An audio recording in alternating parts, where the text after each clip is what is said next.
Let's go now to Secretary of Homeland Security Kristi Noem talking about the administration's ongoing deportation operations.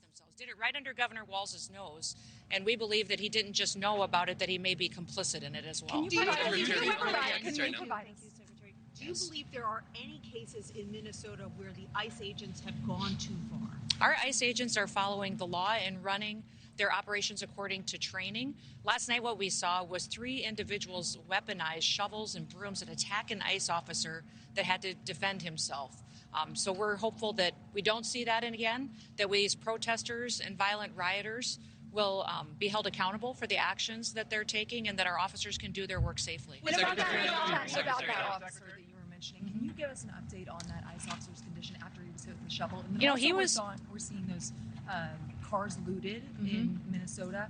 Can you provide an update on what the agency is going to do about that, and if you're concerned with the documents that were taken by those? Well, I believe that those vehicles were FBI vehicles, not our Department of Homeland Security vehicles. So I'm not certain what documents were in there that those criminals may have taken and seen. But I would say that our agent is beat up, he's bruised, he's injured, he's getting treatment, and we're thankful that he made it out alive. Secretary Noem,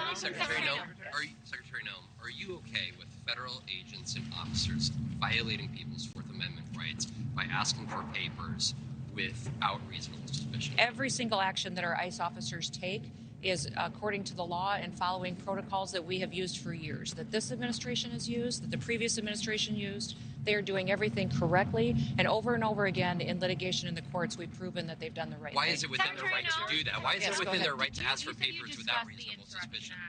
With the president, you said you discussed the Insurrection Act with the president. Did you recommend that? No, we just discussed it, that it was one of the options that he had constitutionally, and we talked about the fact that we're going to continue our operations in Minneapolis and have the resources that we need to get the job done. Yes. How many tankers is our Coast Guard tracking that are loose, and are any of them out of the Caribbean that you're tracking worldwide? I can't speak to the specifics of the operation, although we are watching the entire shadow fleet and how they're moving. I'm very proud of our Coast Guard, how they've partnered with the Department of War to do unprecedented actions in bringing these flags under jurisdiction that often, or these ships under jurisdiction that in many instances aren't flagged or they're affiliated with a country moving this unauthorized oil to avoid our sanction policy. Did the president say yes. What's that? When like the video that was posted this morning, do you watch any of those operations? Absolutely, I do. Absolutely, I do. Yes, absolutely, we do. We haven't slept a lot lately between the Coast Guard operations, what they're doing in partnership with the Department of War in dealing with the shadow fleet. What we're also doing as far as operations with law enforcement across the country. The Department of Homeland Security is very busy.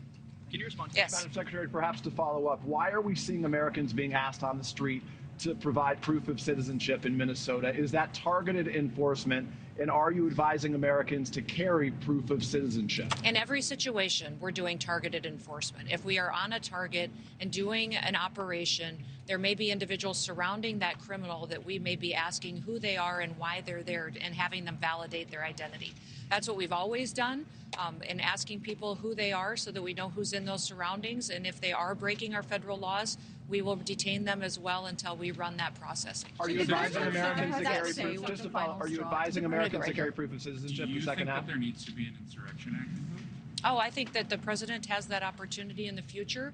It's his constitutional right, and it's up to him if he wants to utilize it. Do you think he's likely to do it? I don't know. Would it lead to more deadly killings in Minnesota if the Insurrection Act is invoked? If anything doesn't change with Governor Walz, I don't anticipate that the streets will get any safer or more peaceful. Governor Walz and his leadership team need to come to us and find out how we can work together like we have in many other states. We didn't see this kind of reaction in Louisiana when we ran our operations, exactly how we are running them in Minneapolis. But we had a very different response because we had leaders that were working with us. If you saw our operations in Florida, extremely successful.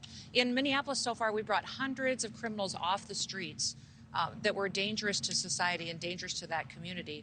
We would wish that Governor Walz could take an example from the governor of Louisiana, the governor of Florida, and work with us to do the right thing for his people.